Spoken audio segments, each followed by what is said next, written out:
Hey everybody, welcome back to View from the Top podcast, where we help growth-minded business owners and entrepreneurs get through the valleys and up the mountain to their very own view from the top. We're so glad you're listening in today. We consider it a privilege.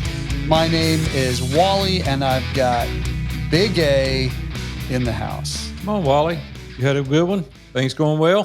Things are going fantastically well. Yeah. Warm here in Tennessee, but fantastic. I'm pretty amped up, Wally. I hadn't had a vacation in a while, and a few short days from now, Robin and I are going to take a little break. So I'm pretty fired up today. Yeah. Like I even think I might pack tonight, and we're 4 days from leaving. Wow. I usually only pack like 30 minutes before I leave, but we're going to be in an environment where I'm going to need different kinds of clothing. And so I got to do a little research and do a little digging to find my clothes. And so, wow. So, well, good on you to get packed ahead of time. I'm not that guy. I'm not either. Normally, okay. I'm not either. But you're excited to go, and I'm glad you're going. I really am. You guys deserve some time. Yeah, for sure. I got a question for you. So, sure. I know that you guys are going to. I'm not gonna say where you're going, but you're going out somewhere in the United States, right. And you're going to stay with a family that you've gotten to know a little bit lately. Yeah, sure. And they are staying at their home. I'm just going to say in the mountains. That's a very it's nice not place. A secret. I don't even care. We're going to Big Sky. No, you don't know I'm going to ask. So I just don't want to throw his name out there. Oh, yeah. And my point is, he's done very well. Sure. And I would think that we talk about success and significance. I think success from a worldly monetary standpoint, he's done very well, and significance with his family and the way they're operating, family business he's doing very well. Sure. Right. And I also know that from what I can tell, the time I've spent with him a little bit, he's a humble guy. Yeah. So my question is, what keeps you humble? What keeps me humble? Is it a trick question? Or are you going to hammer question. me I'll at the go end first. and say I'll go first. Let's answer it. I'll go first. So hopefully this is gross people out. But one of the things that keeps me humble is the fact that I have toenail fungus. I do. And it's one of those things where I hate wearing shoes. I've been trying to get rid of it for like 2 years, and I haven't quite got rid of it yet. Right. But it's one of those things that, like, summertime, we're out by the pool, friends coming over, family coming over. And I wear open-toed shoes. If I wear sandals, we just went on a cruise and came back, right? And it's a really simple thing, but it's just, I'm reminded that I'm human. Something so simple and stupid, but I'm just reminded that I'm human. That's one of the things that keeps you humble. So far, keeps me humble. If you want a dose of humility, get you some toe fungus and you'll be good to go. What about you? Well, if it's a subtle reminder to me that I'm not loaning you my shoes. so I wear a 15. I don't think you wear a 15. No, so like a 9. I think we're good. I can loan you one of my shoes then. The difference is I can at least fit into, there's a nomenclature to that, right? I couldn't fit into your shoes. That's not what I mean. But, you definitely couldn't fit into mine. So I wear 14 on some, 15 on others. It just depends. In case people are listening, they want to buy me a new set of Jordans or something. But there's a couple of things that keep me humble. First of all, I don't know that I have much not to be humble over. You know what I'm saying? But I've got some buddies, and I don't mind even naming them. Alan Lindsay's been a friend of mine 45 years. Chris Freeman, Hugh Morris, Randy Butler. Those are guys that I meet with on a regular basis, and they'll call me out in a minute. They'll call me out. They'll hear me say something.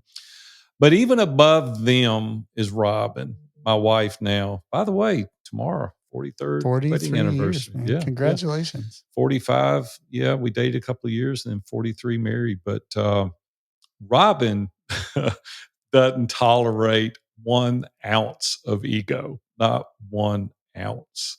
And she will call me out in a second. She'll say, hey, we can't do this or say this, or you position this way. You sure that's what? And I'm like, she's always got me second guessing. I'm like, Robin, it sounds better the other way. And she's like, well, that's not actuality. This is the way. I said, I'm not lying. I'm just making it interesting. And she'll say, no, no, no. We've got to, at all costs, remain humble, right? And so I think it's people for me, people that I have subjected myself to their scrutiny. Like I've invited it. Like I'll go to them and say, if you ever see me acting or saying a certain way, please call me out. And they don't hesitate. So yeah, just keep people in my life. That's good, man. Keep me humble. It's really interesting how God, different personalities, different, like he gives us different things, doesn't he? That yeah, I think it changes too, right? I think things. Well, hopefully, if I get rid of this toe fungus, I'll have something else. You have to get something else. I'll keep you humble. But right? though, I got plenty of other things. That was just one, so I'm not going to open up that can of worms. But yeah, it's good. Yeah, that's awesome. Well, the guy that we have on today, the guest we have on today for the show, man, when you first said he was coming on, and I didn't really know much about him, and you sent some videos, and I did some homework, and you did some homework as well. Sure. Before we got him on here, but man, what a dynamic dude. And he is full of energy. I mean, he is so charismatic. I mean, the guy just, you could be around him for hours. I told him that. I was like, I'd have to have a nap if I spent more than an hour, right? Because he is absolutely enthusiastic. He knows the material. He believes it. Yeah. I mean, this guy's rock solid. I knew him a little bit, but I didn't know him intimately until we did the interview. But doing a lot of research and listening to videos and watching what he's doing, man, he's impacting a lot of people. So really had fun today. Yeah, he's on a mission to impact 1 billion people, which is pretty cool. And I think he has the tenacity to do it. So yeah, no question about John Gucci Foley. Let's get him in here. Well, John Foley's in the house. John, good to see you, buddy. How you been?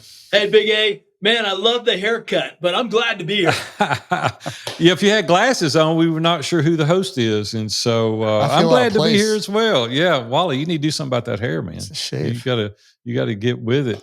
Man, I'm so excited to be here. It was a pleasure to be a guest on your show not too terribly long ago. It's got a great podcast, The High Performance Zone. And it was a real honor for me to be there. But, man, you've got such a lengthy background, and we can't spend all of our time covering your whole background. But you're a high-performance coach. You're a mindset master. You've really uncovered a good way to debrief. And so I wanted to have you there. But I want you to give us a little insight of yourself and fill in some of the gaps. Oh, yeah, please. Big A, I never planned to be doing what I'm doing now. I was influenced by my dad a lot. He was my hero. He was an engineer and an Army officer. I lived all over the world, born in Germany, and thought that that's what I was going to be. And then one day he took me to an air show. I'll never forget this. 12 years old, look up in the sky, see these 6 magnificent blue jets flying that day. And something hit me in my heart, Big A and Wally, not my head. And entrepreneurs know this, right? There's a difference. When something hits you in your heart, then you got to use the head to connect the dots, because we all know if you don't, you can have some problems. But anyhow, I want to be a pilot. I wanted to fly with the Blue Angels, and went to the Naval Academy, flew jets off aircraft carriers, flew in the movie Top Gun. Things were going well until one day I accidentally shot a missile by mistake. So I've done a ton of gotchas, had a ton of, like any entrepreneur who's on this, lot of obstacles. They rejected me for the academy 3 times. You overwork that stuff, right? But I got to hear more about. Hold on a minute. You're not going to get out of this without a little explanation about this mistakenly fired missile. So we got to, if we don't get anything on this podcast with this, I got to hear more about that. Well, it gets better, because not only did I accidentally shoot a missile, I almost shot down my boss. Okay, my own teammate, let alone my teammate, my boss. And, that's a big, I don't know if we could say this, but that's an oh shit moment, right? If you've ever had one of those, oh crap, right? I think that's a cheesehead. Is that what y'all call a cheesehead moment? That's a cheesehead. Cheesehead. That's a cheesehead. Oh, you qualify as a cheesehead with that one. But when that missile comes off the rail, the airplane I was flying at the time, it's right by your head, and you hear it. It's like, and it's like, wait, come back. No pulling And you that can't, back, right? That's you know, gone. it's a heat-seeking missile. Once it goes, right? Bottom line, real quick, okay? Because the story I think is relevant for business and life is that I gotten too complacent about certain things. Okay. Now, how it played out was I was leading a strike off the aircraft carrier. This is back when Iran was the problem, not Iraq. And we were practicing dropping ordnance and then going into a dogfight mode. And what happened was I had a hung bomb. Once I realized that, I didn't realize that at first. My wingman pointed it out. You got to jettison this thing, right? So, because they don't like you to bring bombs back on the flight deck and have them bounce around and stuff. So, it's not a normal thing. And you got to go through emergency procedures, which instead of actually breaking out my checklist and doing that, I tried to do it from memory. And I gotten some switchology mixed up. And so when I actually raised the red guarded switch, and there's a reason they call it a red guarded switch, you don't want to hit this unless you really wanted to. And I hit the button, the missile went instead of jettisoning the bomb, I fired a live missile. Luckily, my boss, who happened to be just doing a rendezvous out there, it missed him. It went towards the sun. It's kind of a good thing. And it becomes just a really bad mistake. It could have been a lot worse, right? But the bottom line is what I learned from it. So we debriefed, of course. Here's the key about debrief. You don't debrief just when you do bonehead stuff like that, okay? Of course, you're going to debrief when there's a mistake. Of course, you're going to debrief when your business is having challenges.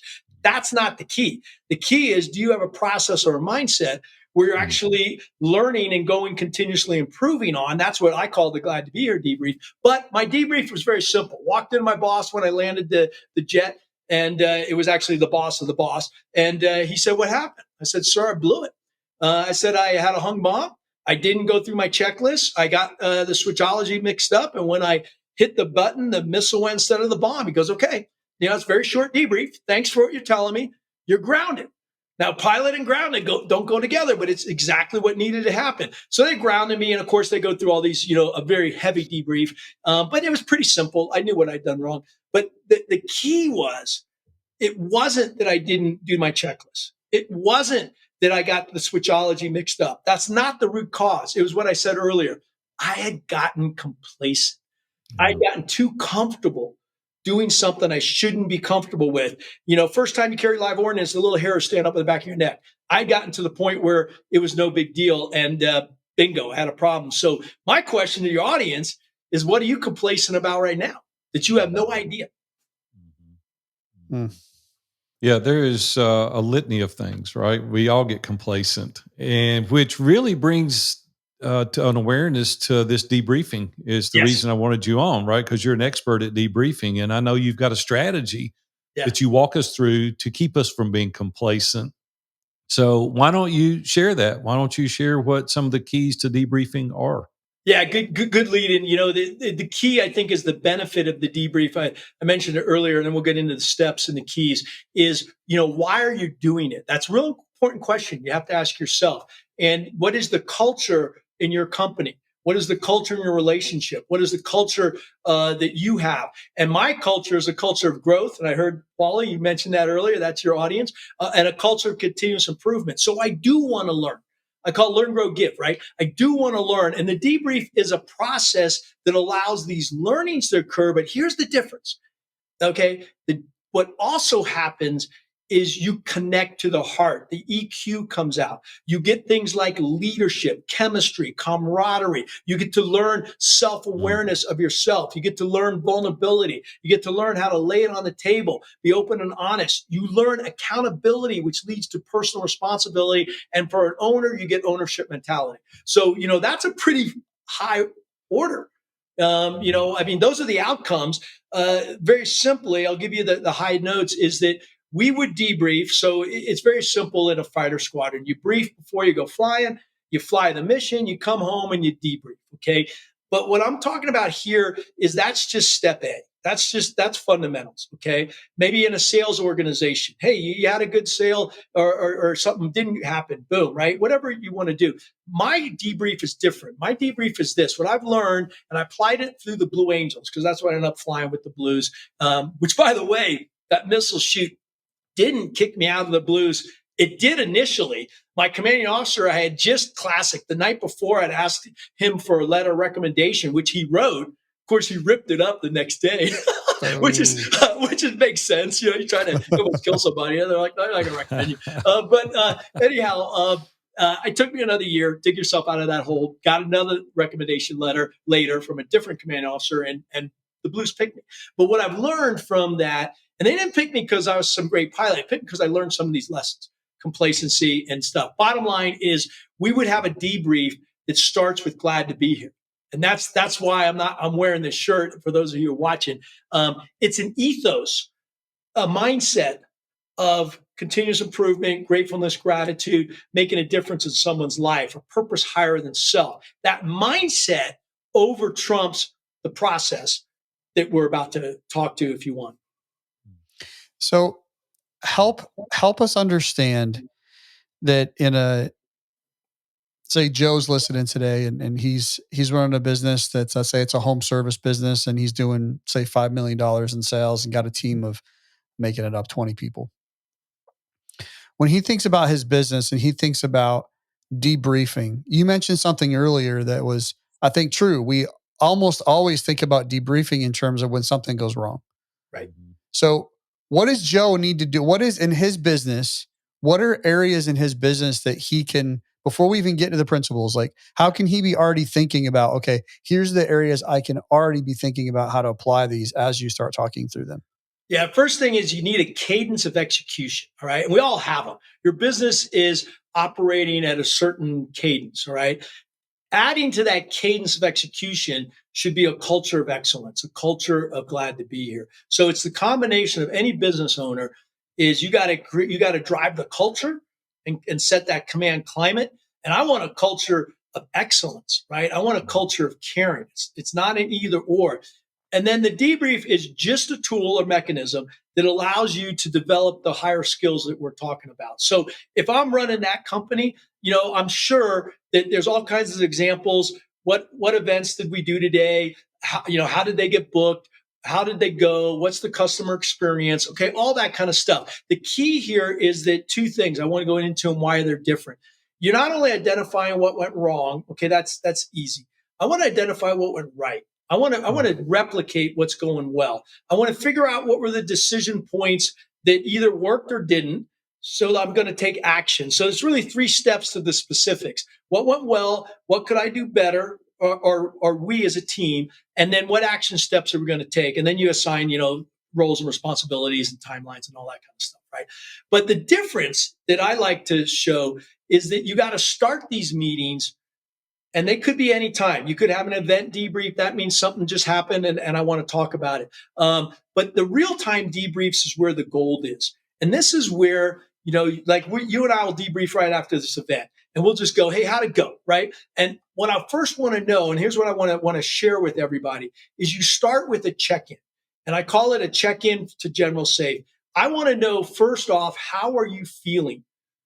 Okay, I want a feeling statement. All right. Now, most companies will say, no, I want the facts. We'll get the facts. I want to know how you feel.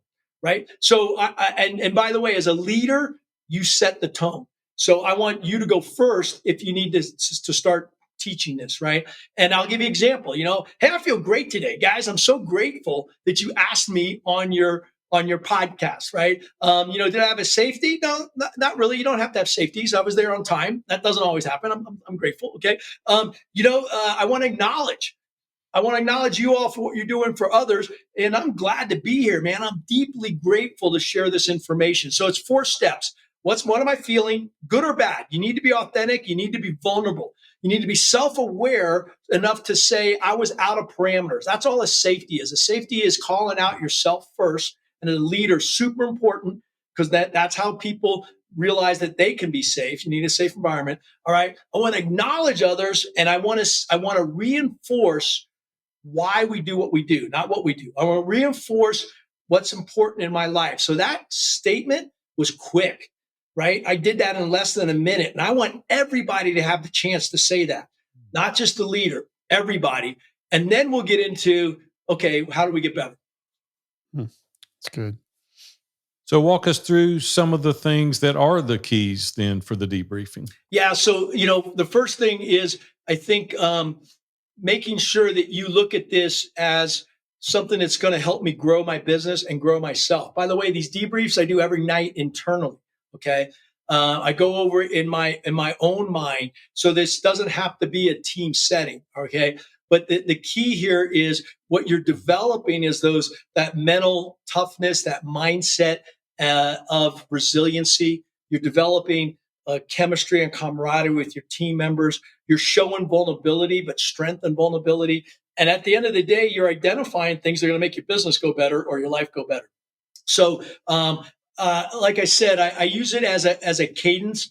In the morning, I prep my mind for the day, and in the evening, I go back and I say, "Hey, what went well?" I got to use my schedule as the thing, and I'm visualizing. Like I'll visualize your guys' faces, right? Because it's not just you want that emotion that you can attach to the debrief. So the first thing I would say is just do it. Okay. Most people will say, well, I don't have time. I got too much other stuff going on in my life. And I'll say, you know what? You don't understand the real power of this. Because if you understood the power and the benefits, you don't have time not to. Because it's actually going to save you time. You're going to identify small things before they become big things. You're going to connect with your teammate. You're going to connect with your spouse. I mean, there's beautiful things that come out of it. So make the time, get into a cadence. And the biggest thing is it's just what Gandhi said, be the change you want to see in the world. So I want to, as a leader, I want to represent as Jesus did, be the example. So if people are saying, hey, I don't feel safe, if you're not getting accountability or you're not getting personal responsibility out of people, look inward first before you point a finger at somebody else. And that's what the debrief starts to do. So, John, do you start out in the mornings with a brief of yourself? Yeah. By yourself, and then you debrief in the evening by yourself of yourself, correct? I love that. I was only thinking of debriefing with the team. I wasn't thinking of it in light of myself. I love that you're going here. Personal. You set the tone. And it's the minute I wake up. I don't delegate this for later. It's the minute I wake up, the very first thing I do is I just say, what am I grateful for? Because I believe in gratitude. So I do a very quick, what am I grateful for in the present moment? What happened in the last 24 hours? And what am I looking forward in the day? What's coming up? And that's part of my brief, by the way. My brief is resetting my intentions in my mind, thinking of others, not just myself, but also going, okay, well, what's my responsibility? Where do I need to show up? How do I need to show up? Those kinds of things. And then, then I actually stretch, I work out, I try to get some kind of physical thing going. But at the evening, I'm doing the exact same thing. What am I grateful for? Okay. And then I debrief my mind and I think about this event and did we help somebody? That's the debrief.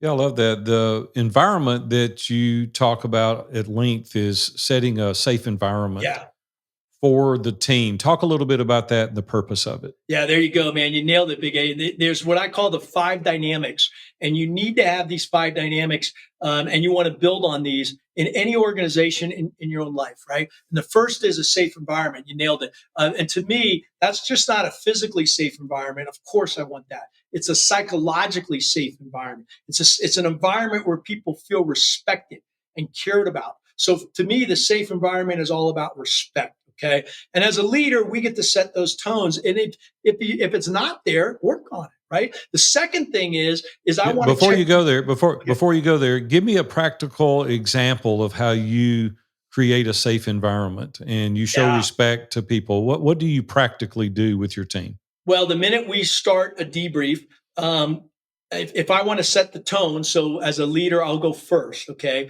And maybe it's going to be a difficult conversation. Okay. Maybe we know we're going to debrief something that's not going well.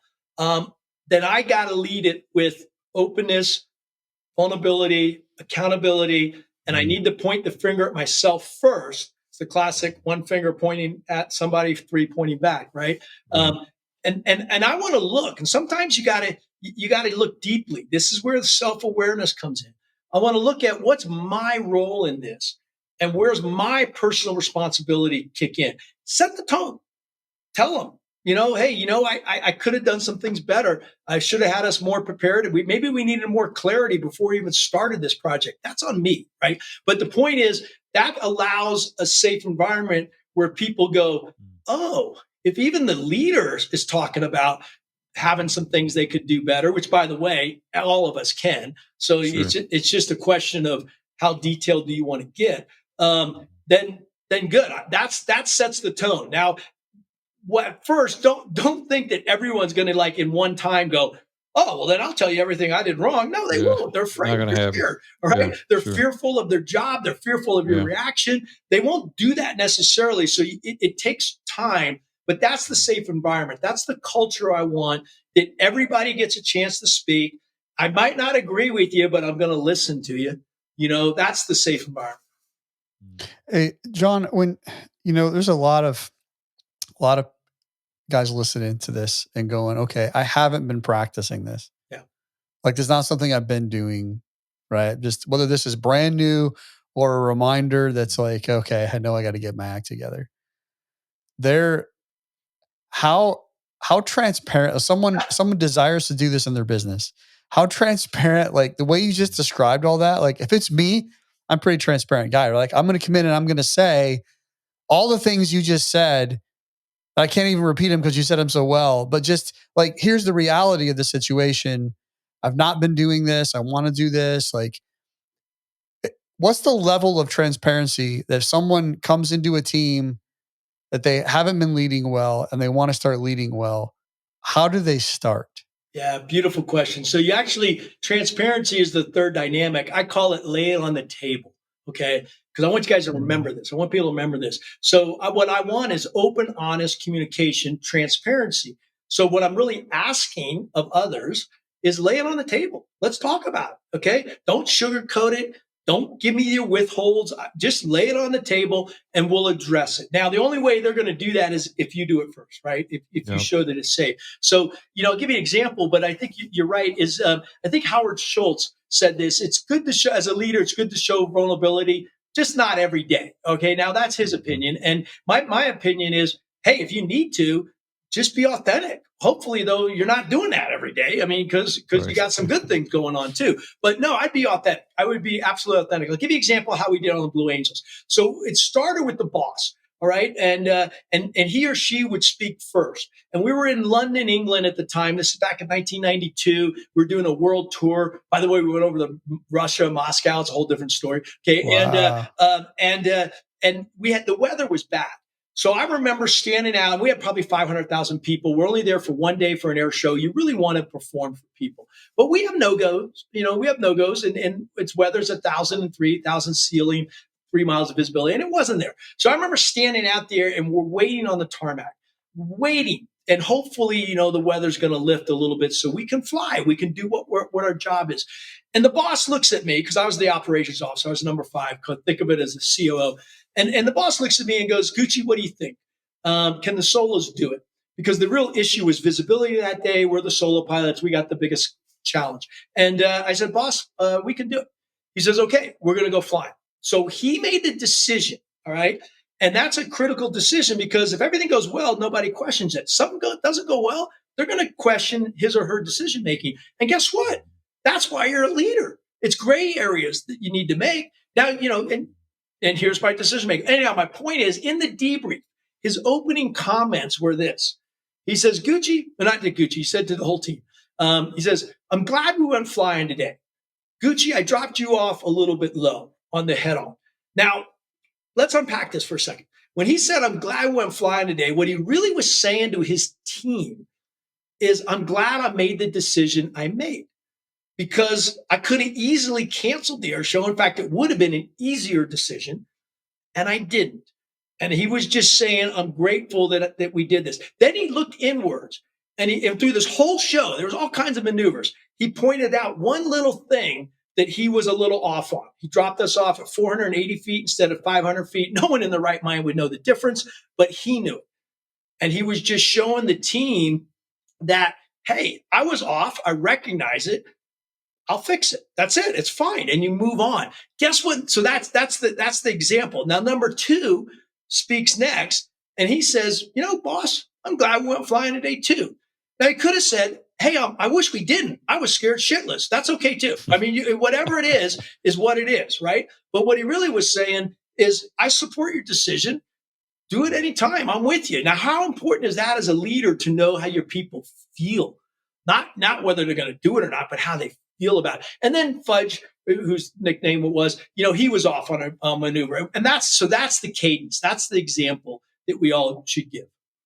John, I think you're giving great advice here, because historically people don't care about your feelings, and you're developing a great culture as a result of getting their feelings. So kudos to you for doing that. Yeah. And I think it's both. You see, whenever I say that, you do need both. Okay. And as any entrepreneur knows, well, when you're starting, you got vision, you're committed. And what do we need? Well, we need process. We need systems. We need to be able to scale this. And then if you grow too much and you realize, man, I'm constrained. What happened to that quick decision-making, that trust, that execution? So to me, it's the same thing with the debrief. There's a process to it, cadence of execution, but there's this mindset to it, which really is the differentiator. And part of that is your feelings and your vulnerability and your openness. John, in dealing with the Blue Angels, I would surmise that we deal with a lot of egos. I mean, y'all are the best of the best. I think you said 1/10 of 1%, or 1/10 of 1/10 of 1%. Second one. Right?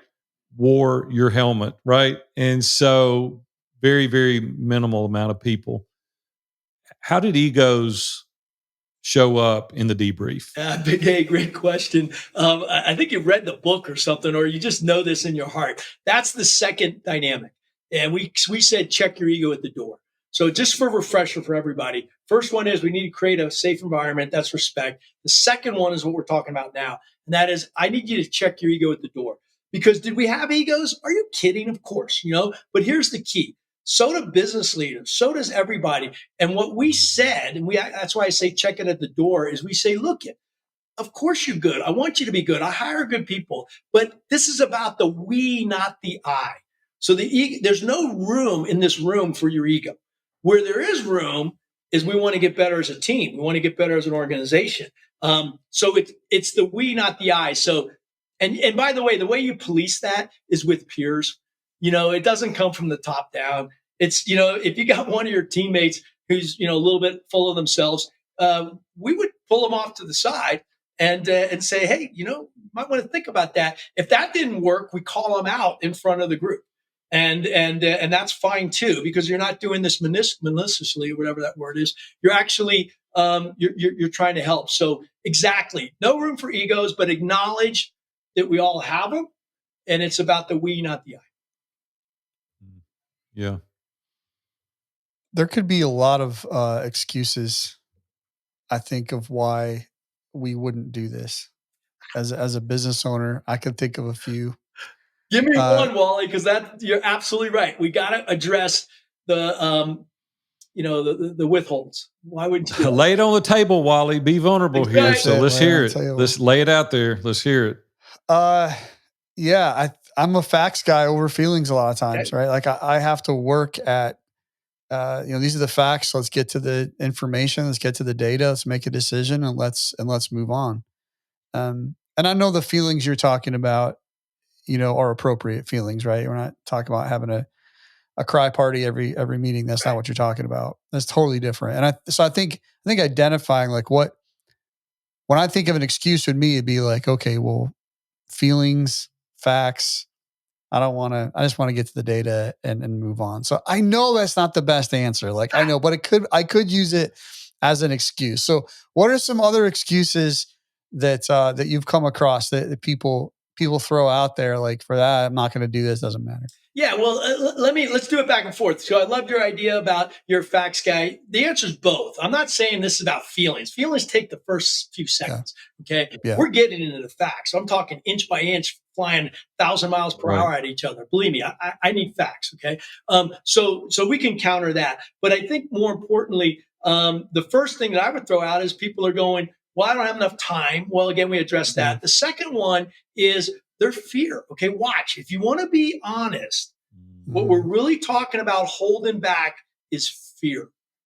And maybe you're fearful that you're not the great leader you think you are. That's bull BS anyhow. Okay. It's okay. Right.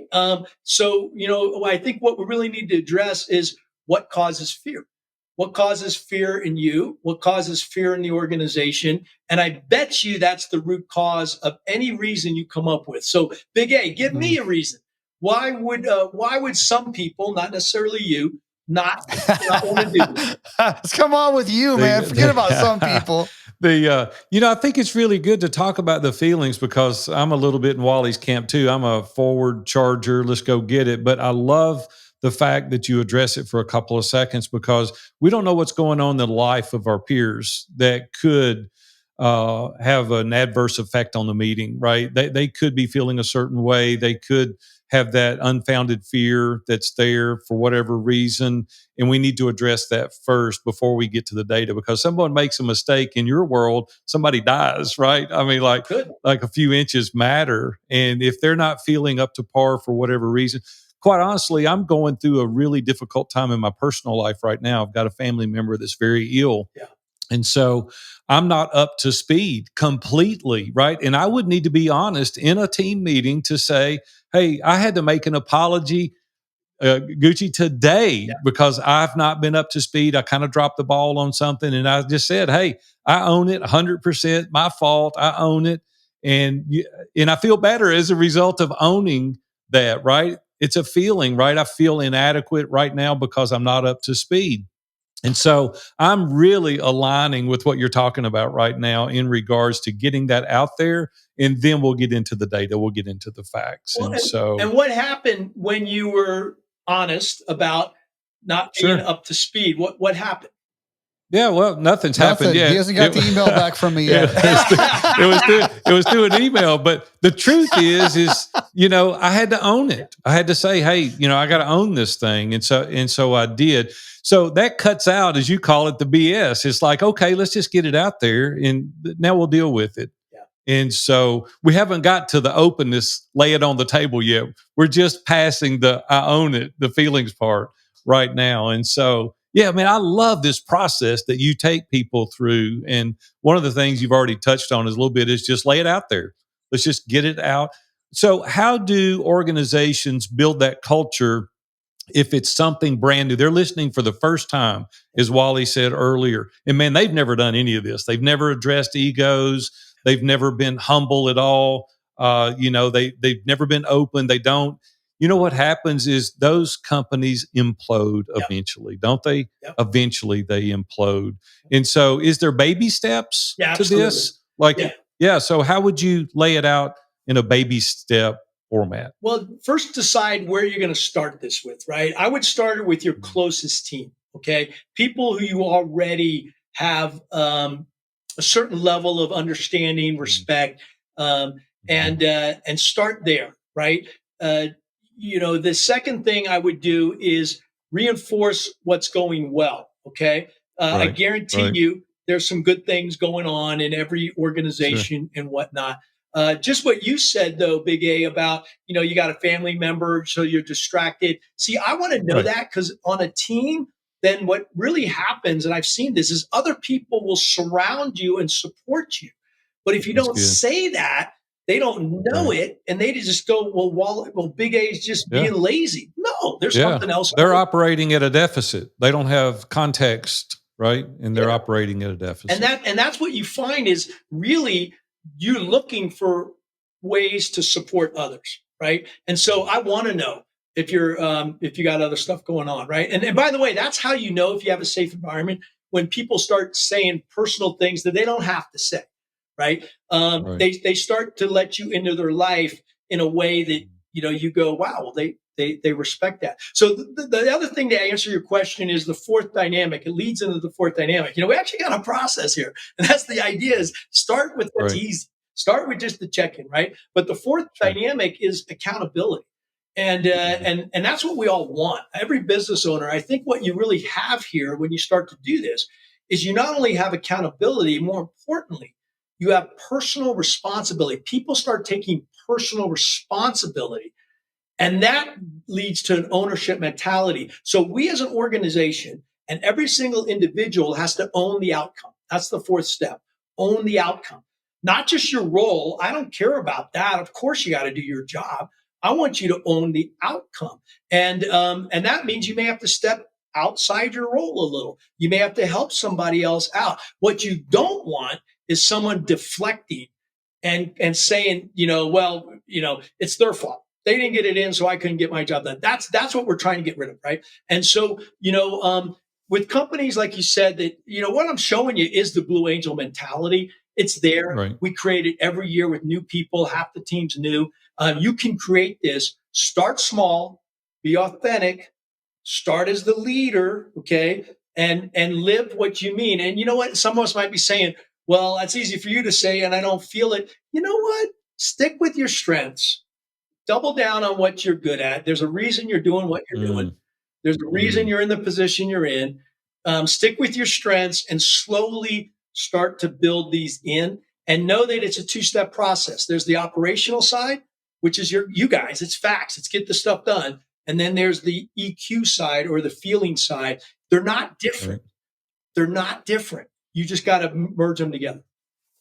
John, is proven to be successful over and over in the Blue Angels because, like you said, you lose a third of your support staff every year. And then every 2 years, there's new team members on the Blue Angels. And the culture that you've built, though, I've watched and listened to the videos and the other podcasts, and you were overseas. Yeah. And there was a problem with some of the planes, and everybody stayed. It was like, no, we're going to be here regardless, so we can fix this. It was having that accountability, having the culture that you had built because of the briefs and the debriefs and the camaraderie and the honesty and transparency. And so it works. I mean, you're a testament to this process working. I love that. Well, what you just said, Big A, is that what we were connecting to as a team on the Blues and in every company I work with now, or we try to get there, is a purpose higher than self. You come to that cause. Why am I doing what we're doing? And when people are aligned to that, and then they commit to it, then you get the example you just gave, which was, I think we're in Finland and we had an engine problem, and hey, it's a company, right? We're overseas. Where's your supply chain? How do you make things work? And we had people, in their civilian clothes, doing rivets. It's not just the jet mechanic's role. No, I'm going to help that person, right? Whatever it takes to get the jet up in the morning so we go flying. That's the culture of the Blues. I think own the outcome. I could see that as a great core value could be a great core value of a company that just makes a lot of sense. Versus just, because typically what you hear, shouldn't say typically, often enough, which is sad. I've worked in environments in the past where it's been like, well, that's not my job. And that's not owning the outcome, No. right? Mm-hmm. Completely not owning the outcome. I love that, man. It's so good. How does glad to be here fit it? Honestly, right? I love the saying. I love that you keep saying it. I love that it's on your shirt.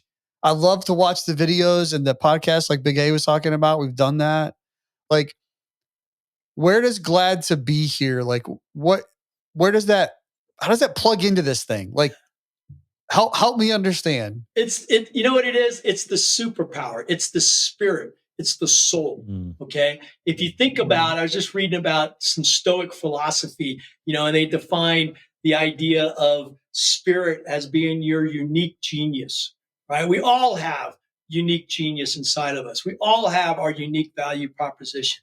To me, that's glad to be here. That's connecting to whatever is inside of you that makes you special. And then when you grow it beyond you to a team, to an organization, now you're part of something much larger than yourself.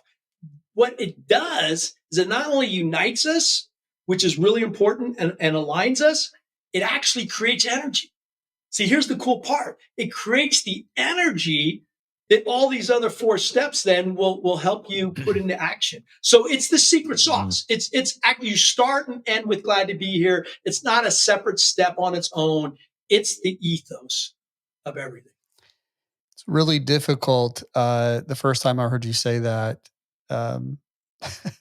it's really difficult to repeat that glad to be here and feel negative. Yeah. It is. It's just It's true. difficult. It's true. Yeah, it's just automatically like It's puts true. you mentally in a spot to think forward, not think from behind. I think that's so good. Well, John, yeah, go ahead. go ahead.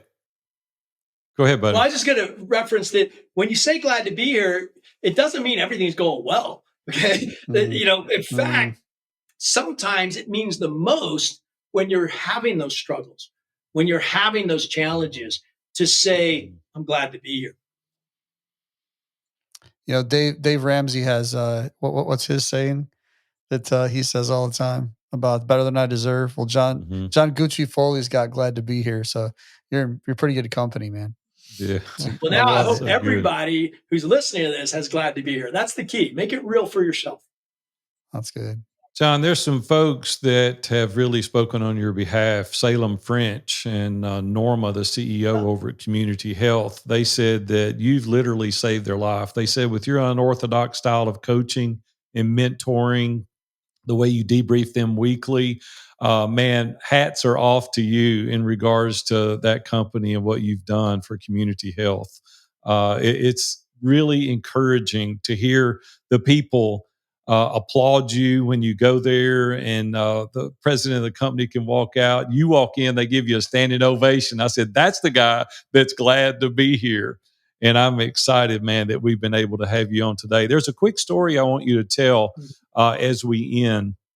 And it was one of the most encouraging things that I found doing the research on you. I want you to tell the story as we leave about Nate Scott. Yeah, my brother, Utah. So, Utah, the story starts with I'm at an event. It's a very special event. I'll tell you here in a second. And all of a sudden, somebody comes up to me when we're out of the formal, structure, and he puts his arm around me and he goes, "Hey, Gucci, it's been a while since I've seen you." Now, this has got me thrown off because I'm looking at this individual. It's Nate Scott.